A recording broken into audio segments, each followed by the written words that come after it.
yung passage na maraming babae, kinamuhian ng maraming babae. Diba? Gusto ko pong ipaliwanag na mabuti ng malalim para tayo lahat ay nagkakaintindihan kung ano yung word na submission. Pagkinin man natin hindi, natabi yung influensya ng mga iba't ibang ideology sa lipunan na malaking bagay po yung feminism.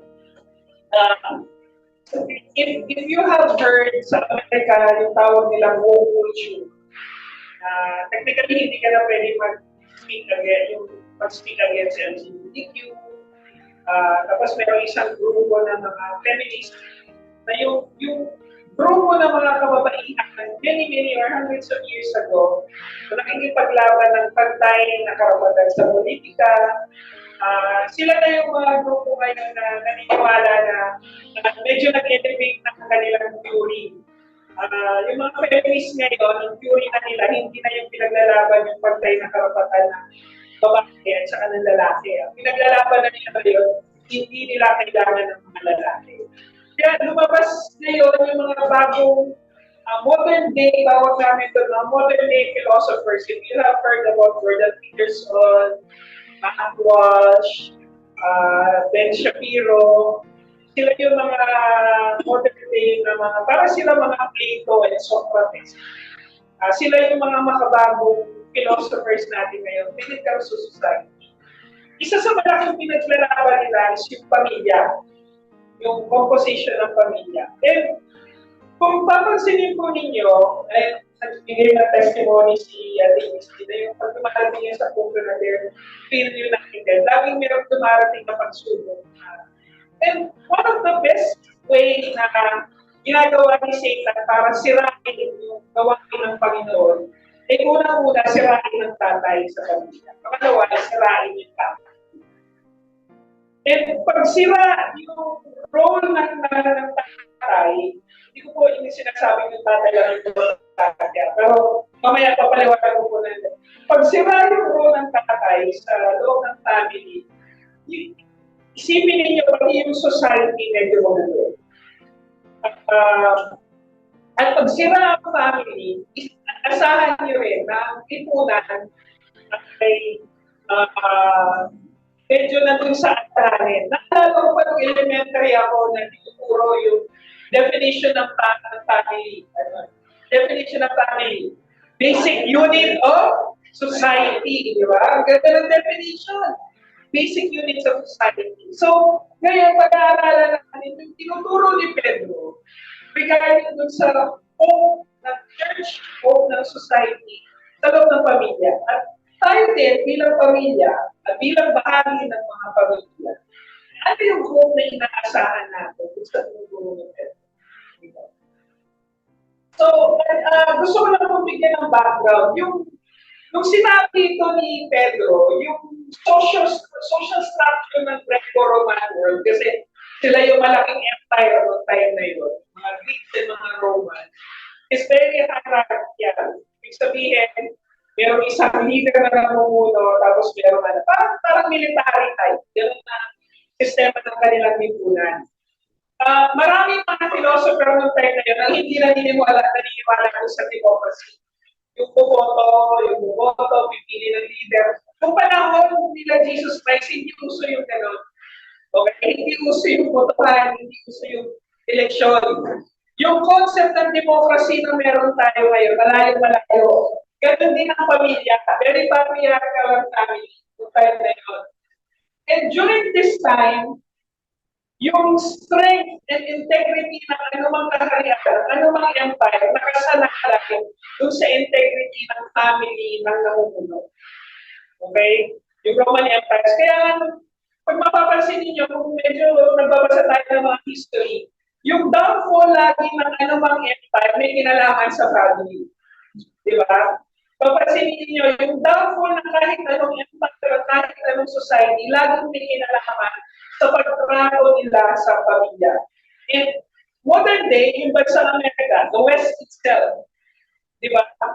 Highest divorce rate, tawag na ng mga, sabi ko, modern day philosophers ngayon, the gayest generation of all. Kasi mas maraming nagde-declare na sila ang member ng LGBTQ. Now, during this time, nung simulan din po ito yung Apostol Pedro, yung technically, the husbands have authority within the household. Pag sinabi natin, nung panahon na to, ang sistema ng pamilya is yung may hawak ng pera is yung asawang lalaki. Kumbaga, yung manager ng household is yung babae. At ako po sa tagal-tagal na may asawa, ilang beses ko na yata nahawakan yung ATM ko. So, hindi kasi tamad po ako magbayad. Naalala ko po bago kami kasal. Ako yung nagbabudget, nami-miss out ko yung pagbayad ng telepono, kuryente ng tubig. Tapos sa misis ko, sige ito na nga, since mas gamay naman niya yun. Dahil lumaki kasi sila na may tindahan. So marunong siya mag-sulit ng mga ano. So during that time, bibigyan ko po muna natin ng konteksto, yung mga panahon na isinulat ito. Malaking portion din po ng part ng sinulat ni Pedro, may kinalaman doon sa household code ang tawag nila. Yung instructions tungkol dun sa role ng lalaki, ng babae, ng anak, ng tatay, ng buong pamilya. Actually, mababasa natin yun dun. Tapos, from the time na nagsimula na tayong basahin, makikita natin yung model ng family. Diba? Yung authority, yung leader. Parang ganun din yung sa loob ng pamilya. So, during this time, believers are encouraged to maintain their witness and integrity in society in all aspects of life, including marriage and family relationships.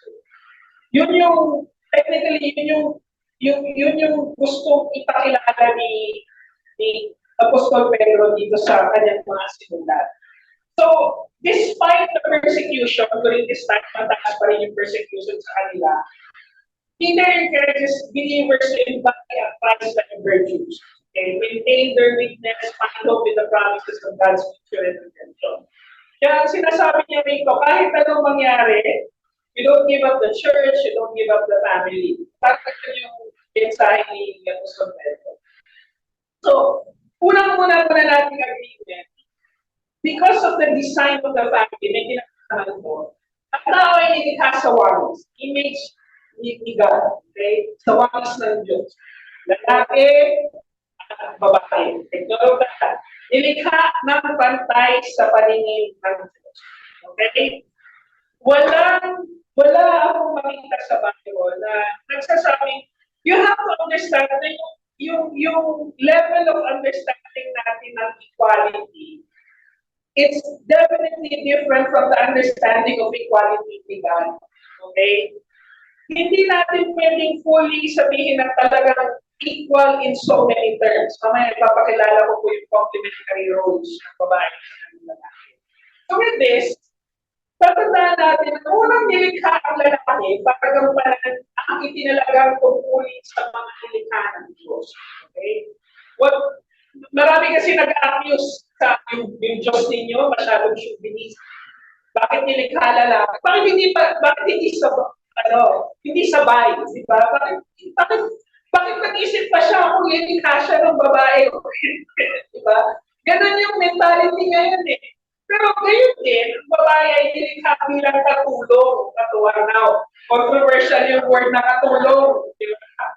Sa tungkulin ng lalaki, ito ay tinatawag na complementary relationship. Alam natin yun. Naalala ko, meron ko nabasang post regarding yung nagre-revolusyon yung ibang mga nurses ni Crisel doon sa isang libro na nakatulong na ang nurse ay katulong o katuwang ng doktor. Diba? Actually, pinost ko yun. Tapos nagsabi ako naman ay nagtanong lang na sabi ko, may mali ba doon sa word na katulong? Diba? So, lahat naman positibo yung sinabi. Wala namang masama doon sa word na katulong. Although pinagsasabi daw na dapat meron appropriate na word. Sabi ko, paano mo ituturo sa grade 1 student yung katuwang? Diba? Yung appropriation ng word sa bata.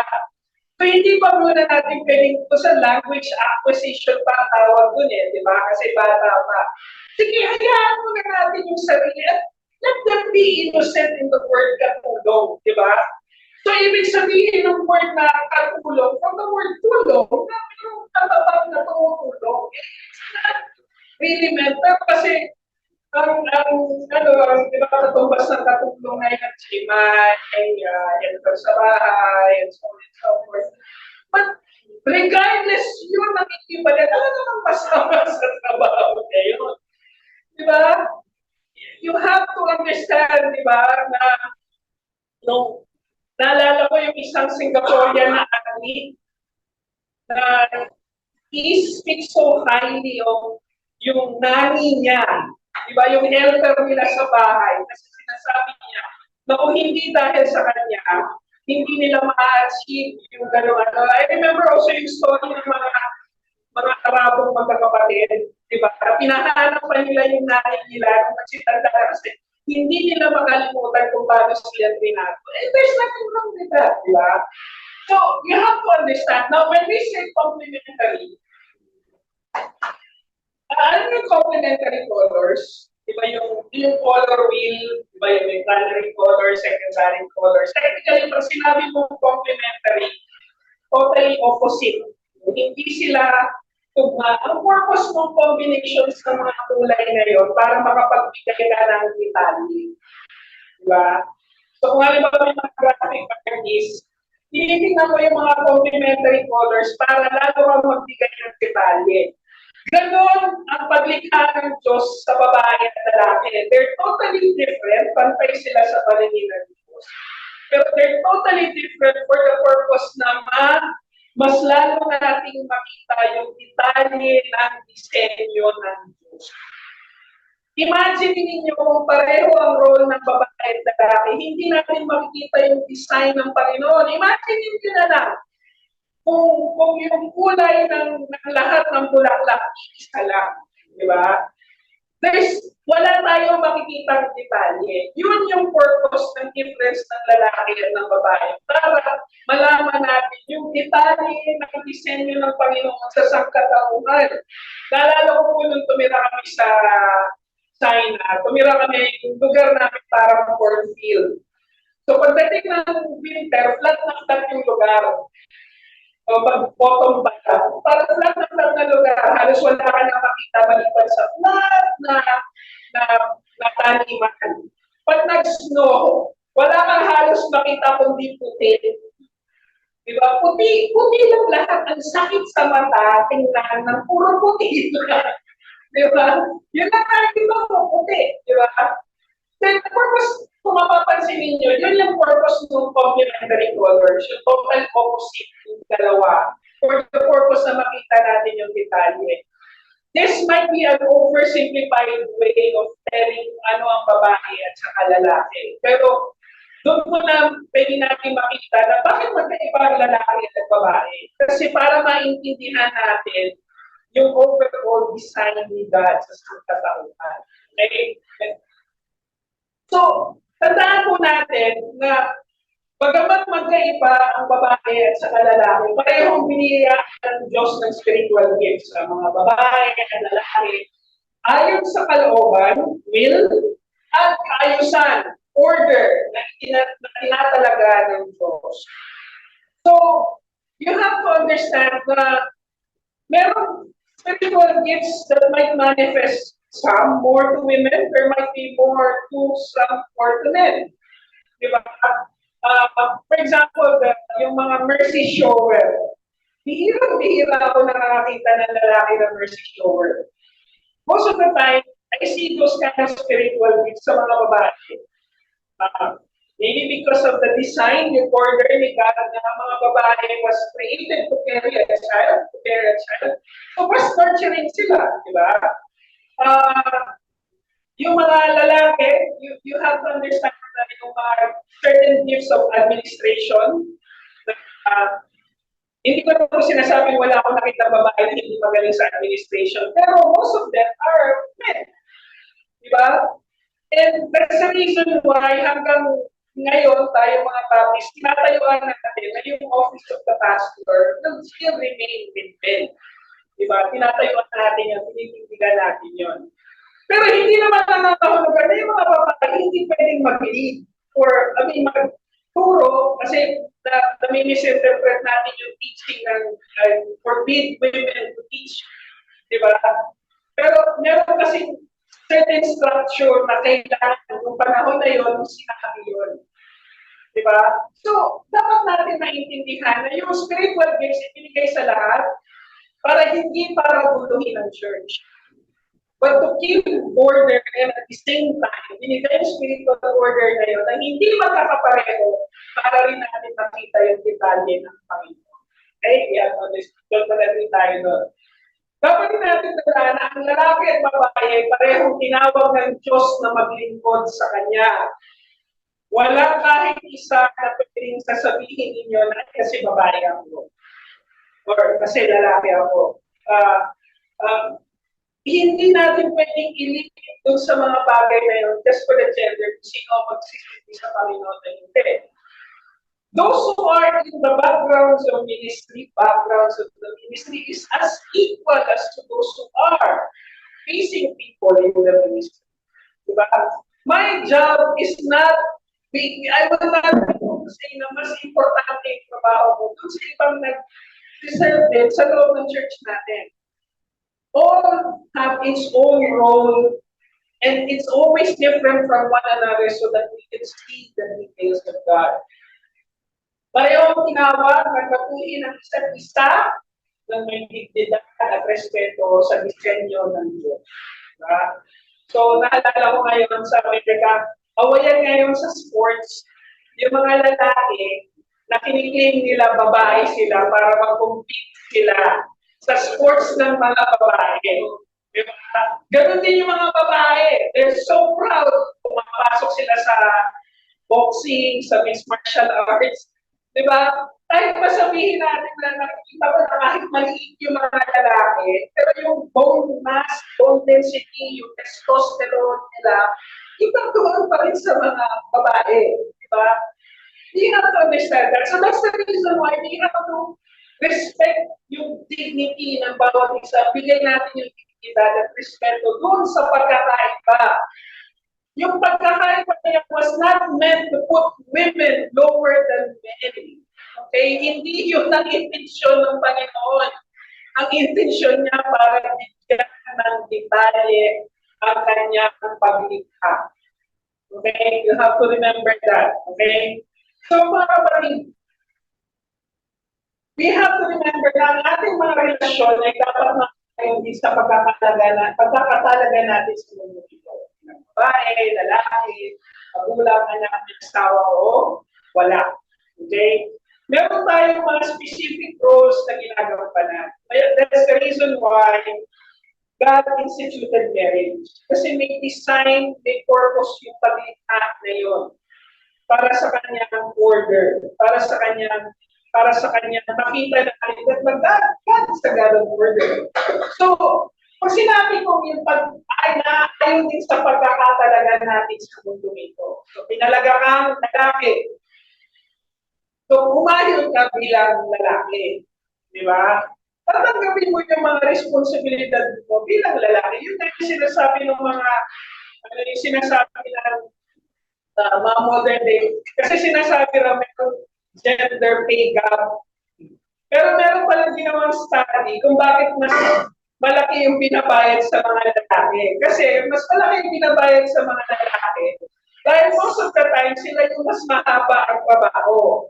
Sila rin yung mga nasa trabaho na mas mahaba ang oras. Diba? At sila rin yung mga nasa trabaho mas delikado. So kung isusumahin mo yun, talagang may gender pay gap. Kasi sino man naman ang gusto magtrabaho sa babae na gusto magtrabaho sa oil rig? At nakakita na po ba kayo kung gano'ng kahirap yung mga lalaki doon na nag-build na yung muscle dahil yung literal na yung mayakap ng paglalaki-laki mga pupo. Diba? Yung in combat, diba? Yung resilience kasi ng babae pagdating dun sa combat, iba yung mentality and psychology nila. Di ba? Kaya talagang may gender pay gap. Di ba? Pero, meron din mga papansinin ninyo sa mga eskwelahan, sino ba ang karamihan teacher? Babae. Sino ba ang karamihan nurse? Babae. Actually, yung mga babae, nandun din sila sa mga trabaho na might be critical at very kailangan dun sa society. Kaya kung susumahin mo rin, base doon sa oras ng kanilang pagtatrabaho, technically pareho lang. Kaya, mga kapatid, huwag tayong basta-basta nagpapaloko doon sa sinasabi ng lipunan.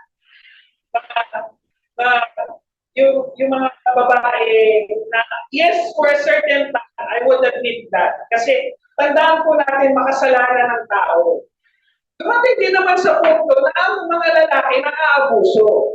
Henry VIII, 8 asawa, pinapugutan ng iilan sa mga asawa niya. Mag-Genghis Khan na lang di ba? Kaya pinapanood namin si Alexander the Great, yung history na yun. Di ba? Hindi lang babae ang may relasyon sa buhay, pati lalaki. Ginagawa ko yung mga generals ni Alexander the Great. Di ba? Di ba? At nasulat yun, documented yun yung mga relasyon niya. Kasi doon niya napapatunayan, matapang siya. He could conquer both men and women. Both in the battlefield and both on the bed. Di ba? Ganon ka-twisted ang mind ng tao di ba? Madaling yan. Kaya, huwag naman tayo basta magpapadala doon sa sasabihin ng lipunan. Di ba? And kaya nga, ang challenge ngayon ng mga modern day na rin ng mga babae na nakikipaglaban. Sasabi nila, ano ba ang kayang gawin ng lalaki ngayon na hindi walang the same opportunity ang babae? Di ba? Actually, mas may preferential pa nga. For example, Philippine Military Academy, meron silang quota na magtanggap ng babae. Regardless yung mga babae na yun kung qualify or not. Basta kailangan merong certain numbers of women inside the military. Di ba? Meron na silang ganung klase ng mentality. You have to understand, everything was set for the purpose that there would be order. Now, pupuntahan po natin yung idea ng mga group na to.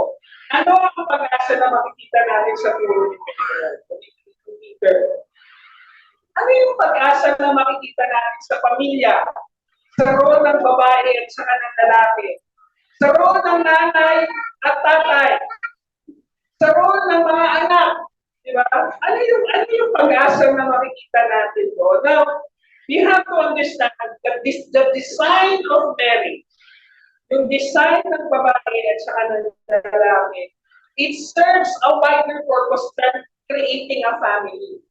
Diba? Kaya nga sa heart natin, there's always this vacuum na parang we celebrate yung pamilya, we celebrate yung nanay, tatay, we celebrate that in the family.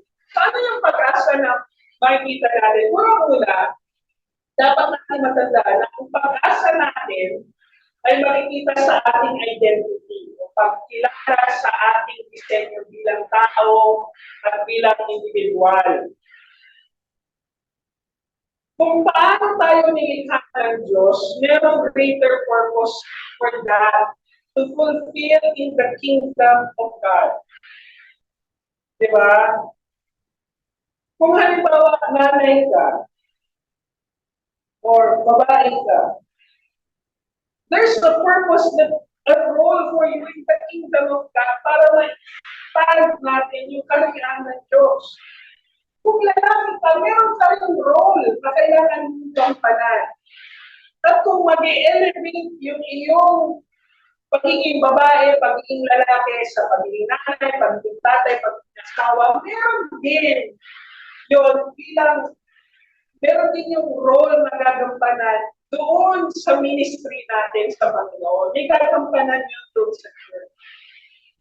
Kaya, huwag natin basta tatanggapin anything na sasalungan doon sa identity natin at sa design natin bilang individual. It should not, and it will not. Di ba? So, mga kapatid, Kaya ngayon pala, and I hope yun din kami, I'm really, really thankful dun sa mag-asawa ko na pastor mo na sila in how they disciple our teenagers. Kasi kung ano yung mindset na tinigreate natin sa kanila ngayon, dadalhin nila yun. At malaki yung ginagampanan din nila bilang mag-asawa to create that identity.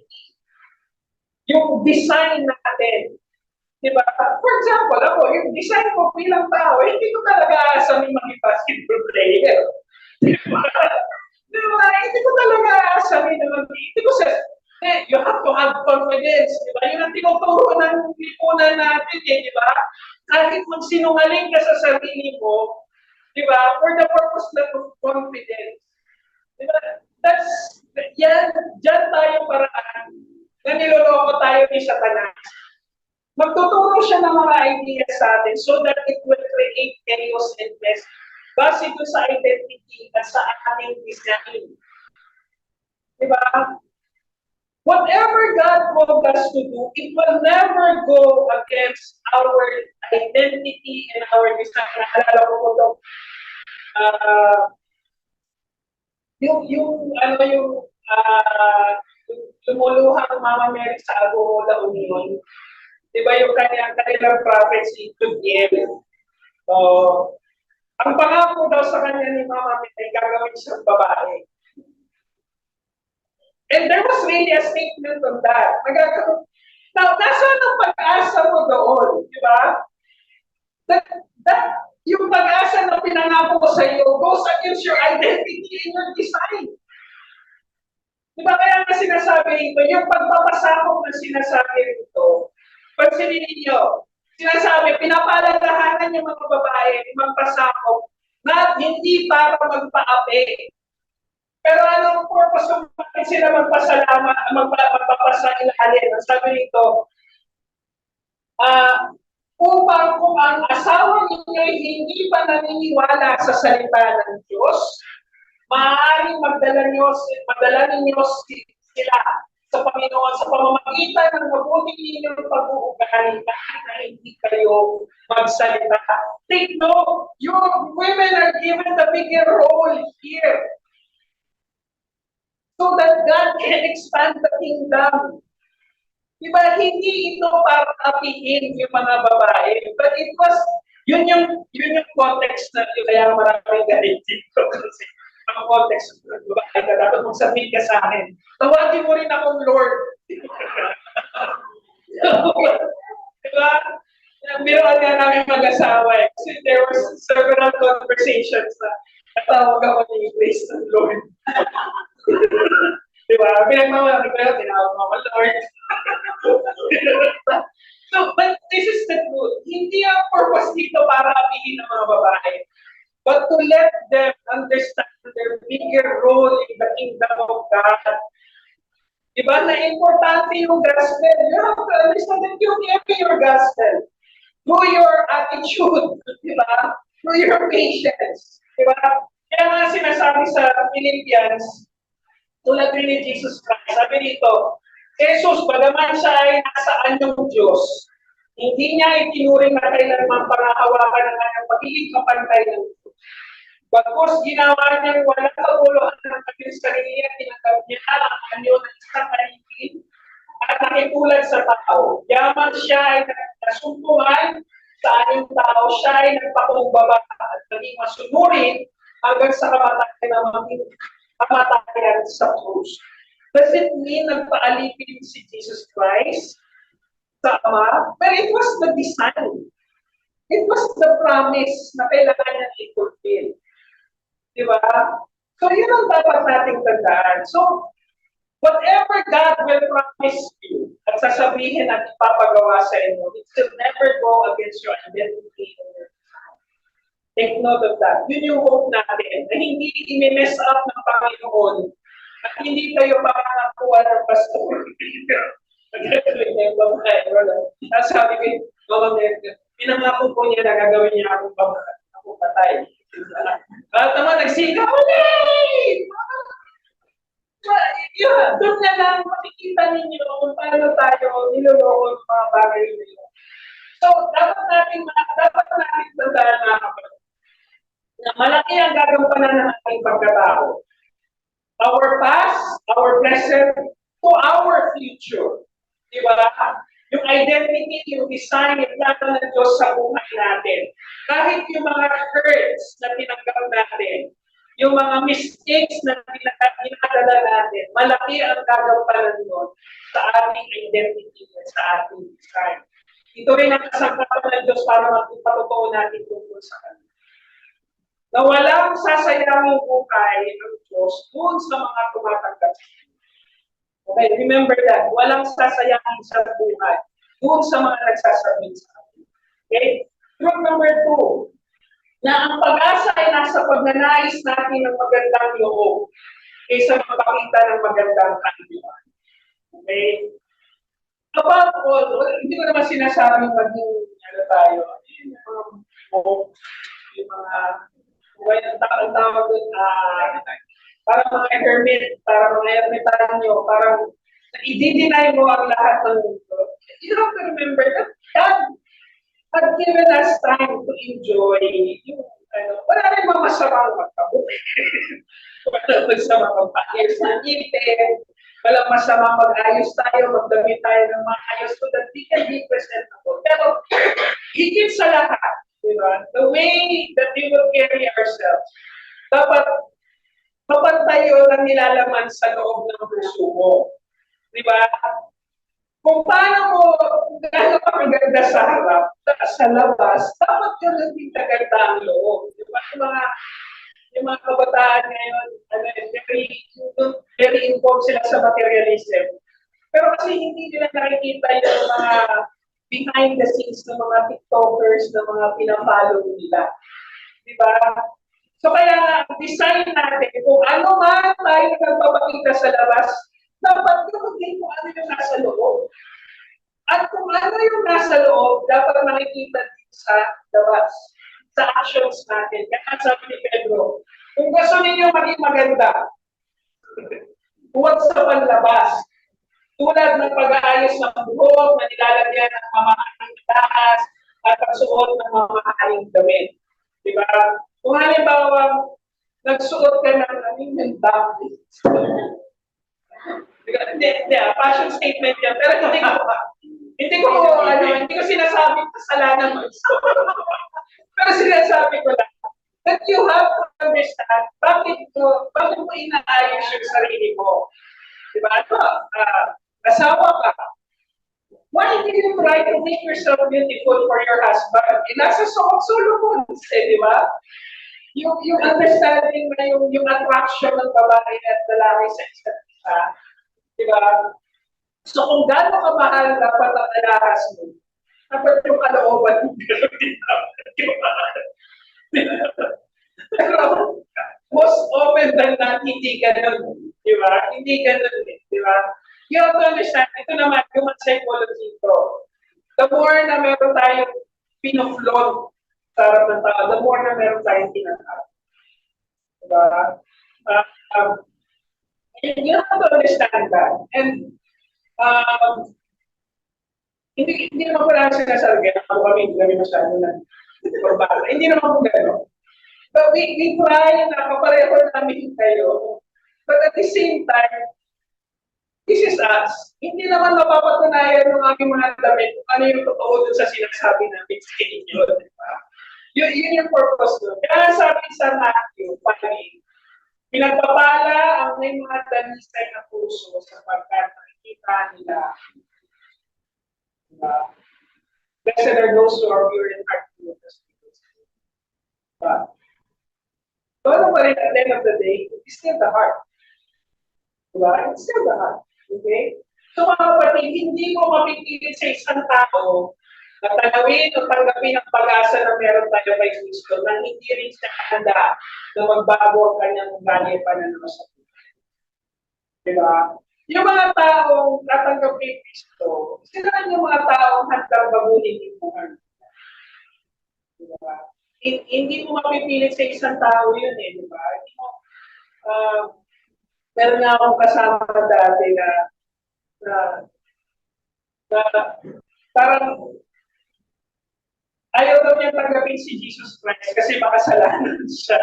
So, anong klase nila? Pero, kasama, ano siya contractual siya dun sa isang Christian company na pinagtatrabuhan ko. So, mga contractual, not necessarily kailangan came from a Christian church kasi contractual sila. So, sa mga conversation namin, sabi niya, kuya siya, ayaw kong tanggapin si Jesus Christ kasi makasalanan ko. Sabi ko, wala. Sabi ko, saan naman ang galing ko? Sino nagsabi sa iyo yan dito? Sabi ko sa kanya, sino nagsabi yan sa mga kasama ko dito? Sabi ko, pagagalitan ko. Sabi niya, hindi. Kasi tatanggapin ko siya, magkakasala din ako. Sabi ko, sige nga, hanapin mo sa Bible na pwede natin tanggapin si Christ pag mabait lang tayo. Sabi ko, challenge ko sa'yo yan, challenge ko sa'yo. Kasi bukasan, nakikita na naman kami, nagbasa ka ba ng Bible? Hindi mo talaga malalaman yung sinasabi ko. Di ba? Sinasabi ko sa kanya, kaya hindi mo maipipilit sa tao. But we have to understand that na it is in our design. It is in our design. Okay? So number 3, gamitin natin ihemplo at patotoo sa ating sarili ang pagkilos ng Diyos sa buhay ng iba. Okay? And that's the reason why sa sermon, may request, may testimony.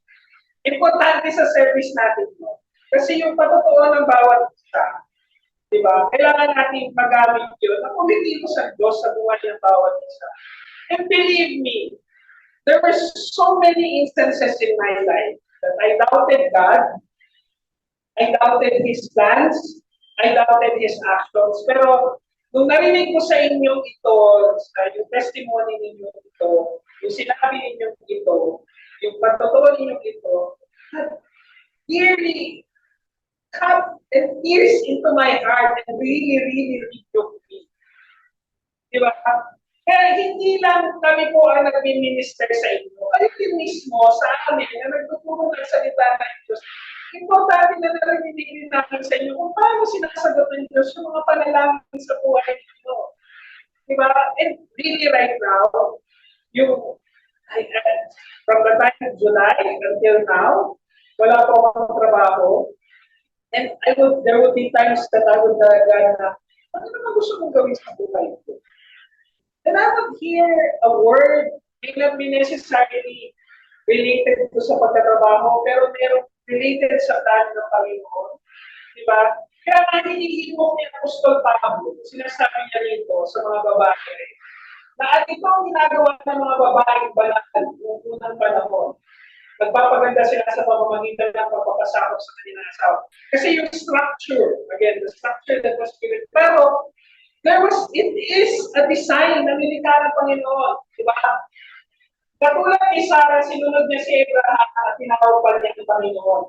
Lord, mga anak na kayo ni Sarah, kaya dapat matuloy ang ginagawa niya. Huwag kayong matatakot sa akin. Ano ba? Pero ang sinasabi dito, the context of this is that we could learn from these people and we could learn from each other kung paano tumikilos ng Diyos. Yun yung pag-asa na meron tayo. Base dun sa tinuturo niya Apostol Pablo. Katulad na halimbawa ni Zacchaeus, di ba?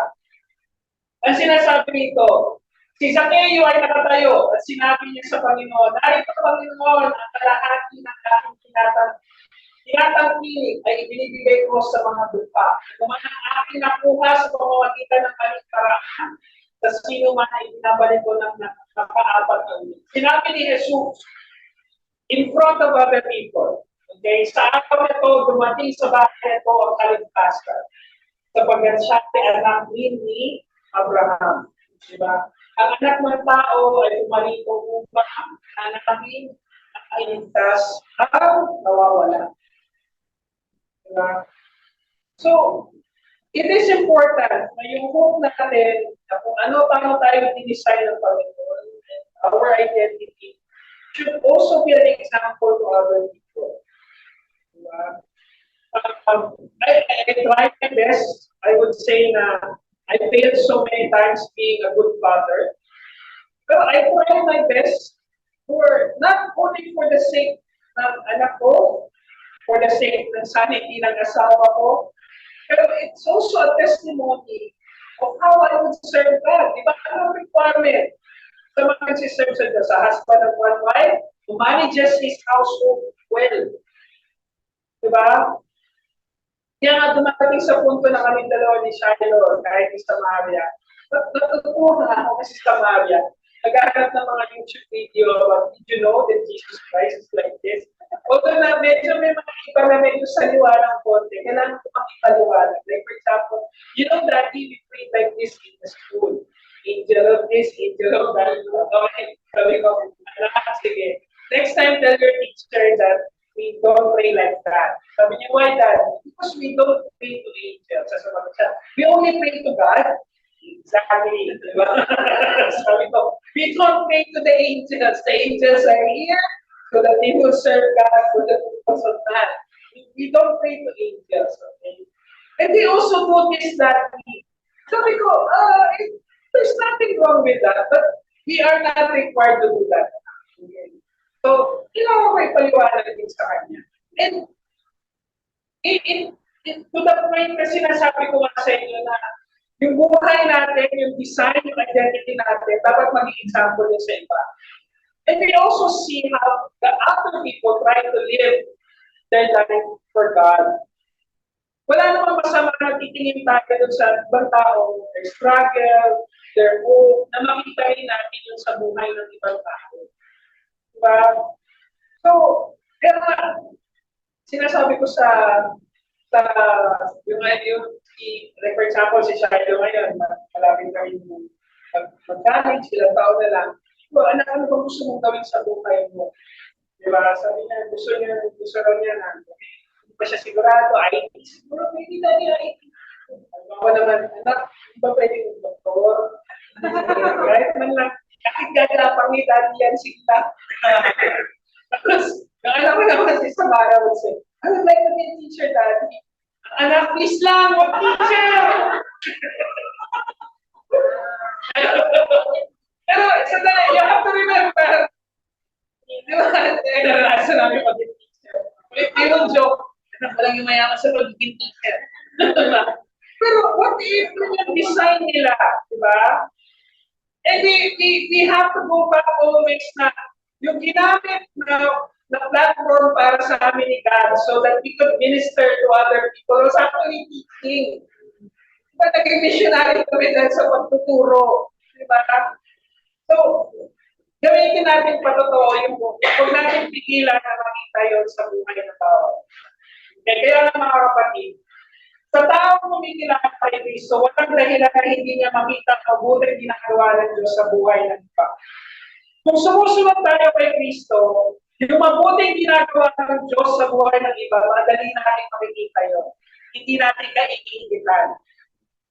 Okay? We will celebrate that. Diba? Alam natin, we celebrate it as a church. Diba?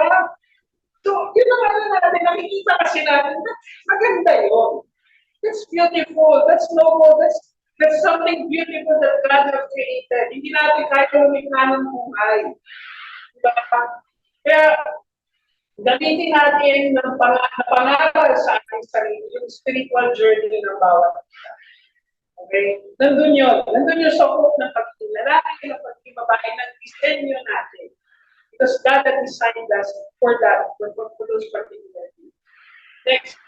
Ikaw, makikita ang pag-asa na meron tayo sa pagpapaalaga sa mga relasyon sa buhay. Okay. Nung sinasabi ng Diyos, kayo naman mga lalaki, sabi, pakisamahan ninyo mabuti ang inyong asawa dahil ito ang nararapat bilang isang Kristiyano. It's not only a model na yung lalaki o proteksyonan niya yung asawa niya, but it is a model na pinapahalagahan natin ng relasyon. Diba?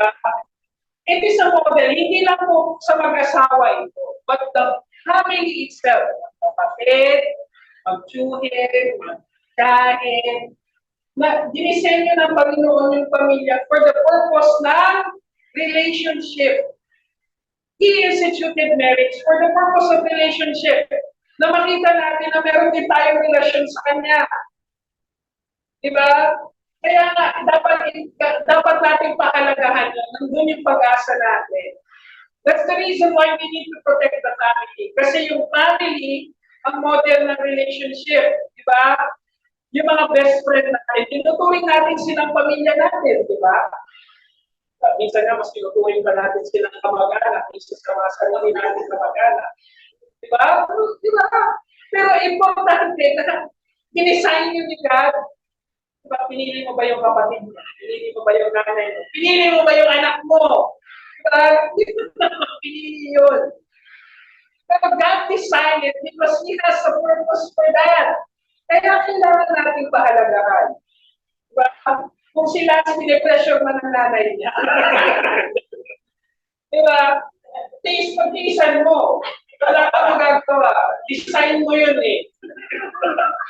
So, what I'm saying is, relationship, our home, sinasabi ni Pedro na importante yung relationship natin. At ginamit niya yung design, yung concept ng marriage para ipakilala yun. Sabi ni Jesus Christ, there's no greater love than this, than a man laying down his life for a friend. Diba? So mga kapatid, hindi natin pwede ihiwalay ang ating relasyon sa Diyos sa relasyon natin sa ibang tao. Diba? Ano ba sabi ni Jesus Christ? You offer something, but you have a problem with your brother, leave that offering in the altar. Settle your problem with your brother. Diba? Kung gaano mahalaga, pinapahalagahan ng Kristo, yung relasyon natin sa Kanya, pinapakatin, ayos yung relasyon natin sa ibang tao. Believe me, mga kapatid.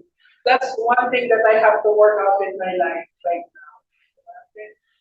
I love my mom. I love my sister. Pero may mga pagkakataon na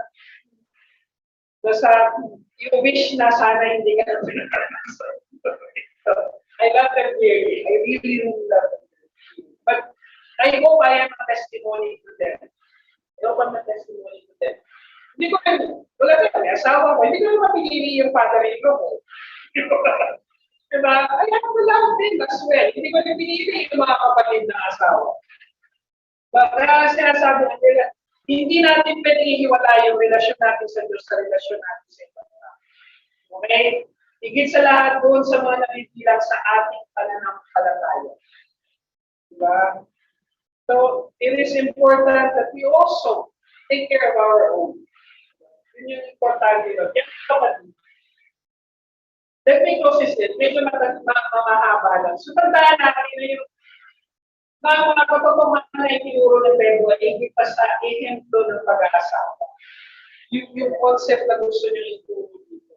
Diba yung submission, submit to your husband, hindi niya intention, hindi sinasabi rin na magpa-api kayo mga babae. Sinasabi doon na merong you have a greater role to fulfill in the gospel of God. Diba? Ang mga ito ay mga prinsipyo ng pagmamahal, paggalang, at kababaang loob na dapat namamahala sa lahat ng ating relasyon. Maging sa ating pamilya, pagkakaibigan, o pamayanan. Sikapin natin tularan ang pag-ibig at iyakan ang pinapakita ni Kristo. Diba? Si Jesus Christ had socialized with others. Ate with the sinners, went to the party, he went to the wedding, he went to a festival, he celebrated the feast of the Passover, he washed the disciples, di ba? Parang sa pag-ibig natin kung may napapapatutuhanan. That's the reason why we have to protect family. Kasi yung disenyo na yun, hindi lang para sa mga makatawag. Disenyo yun para sa church. That's the way how God is. Manalangin siya.